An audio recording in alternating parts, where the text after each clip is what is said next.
Hello, everyone. My name is Chastity Carter, and today I will be discussing social media addiction and its effect on positive relationships. So, interestingly enough, I have made it my mission to reduce my time spent on social media, sort of. The topic of social media addiction is a relevant one in today's time. And unfortunately, it seems as though it has gotten worse since its inception in 2003. Social media, although very useful, can become a source of addiction. And as odd as that may sound, we typically attribute addiction to drugs or alcohol, but a person can become addicted to nearly anything. Addicted is defined as physically and mentally dependent on a particular substance and unable to stop taking it without incurring adverse effects. Many people, both young and old, suffer from social media addiction. Okay, so we're talking about social media, but to a person that doesn't know, what is social media? Glad you asked. So, social media, by definition alone, is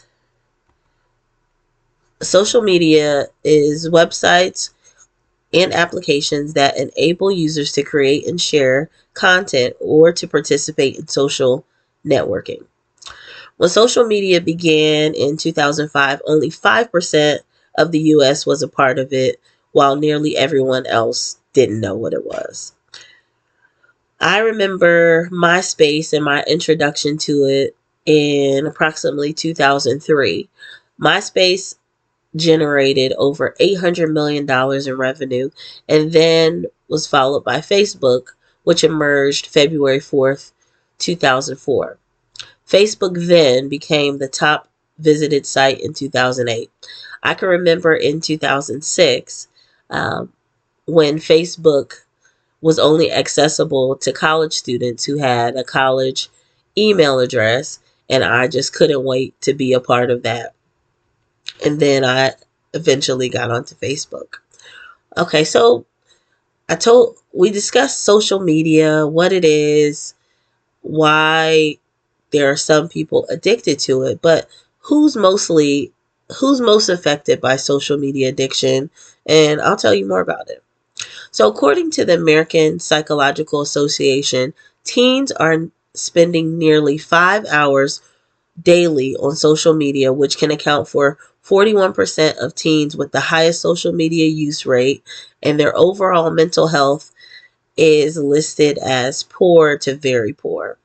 Social media, in and of itself, isn't bad. History Cooperative .org notes that 70% of Americans and more than 2.6 billion active users globally use social networking sites. So social media, it has helped connect childhood friends who now have become seasoned seniors with their grandchildren of their own. Social media has helped people to go from strangers to spouses to parents, and has even helped to solve crimes as police officers can follow excuse me, one social media footprints.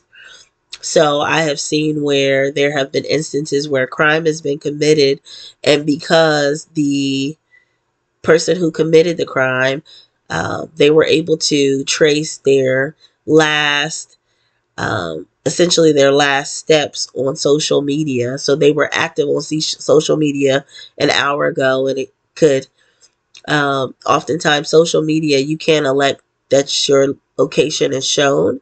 So there have been criminals who have been caught that way.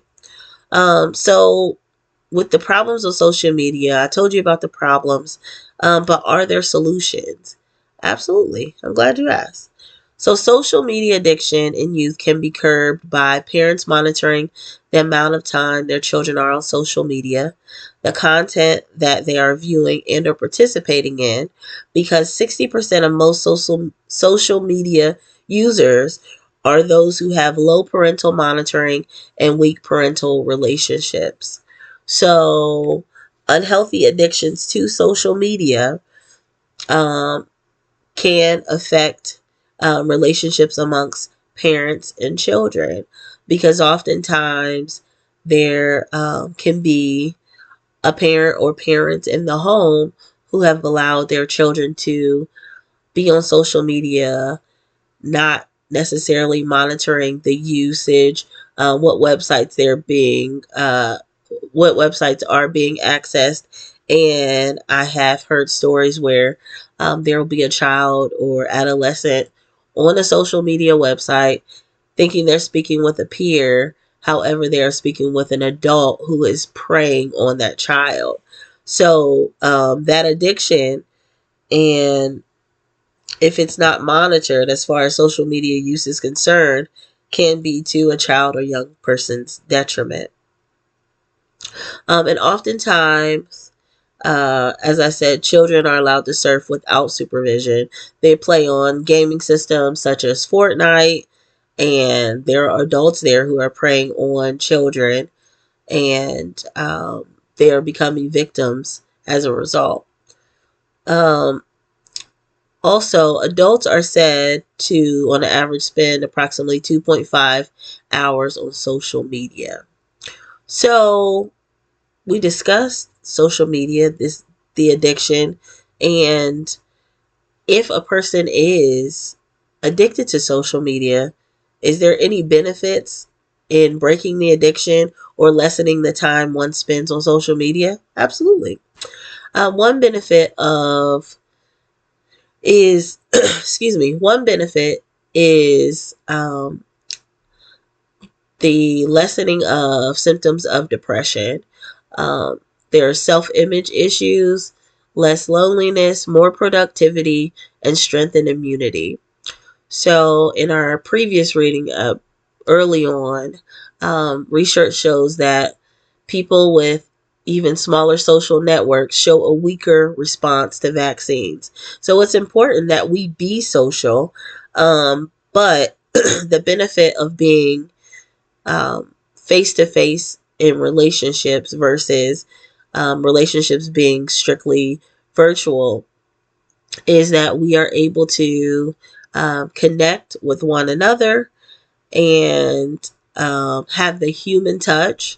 Because we can even see from 2020, when we were in the shutdown at the beginning of the pandemic, how there was a lot more instances of depression, anxiety, etc., given that people were not able to touch or feel a human being. So social media, again, in and of itself is a good thing. Being social in itself is great. We were um, born and created to be social, to talk to each other, all of those things. However, when um, relationships go from face to face to virtual only, and that is all that is um, that we have, that's and it's in excess, that's when it becomes problematic. I hope you enjoyed my video and have a great night.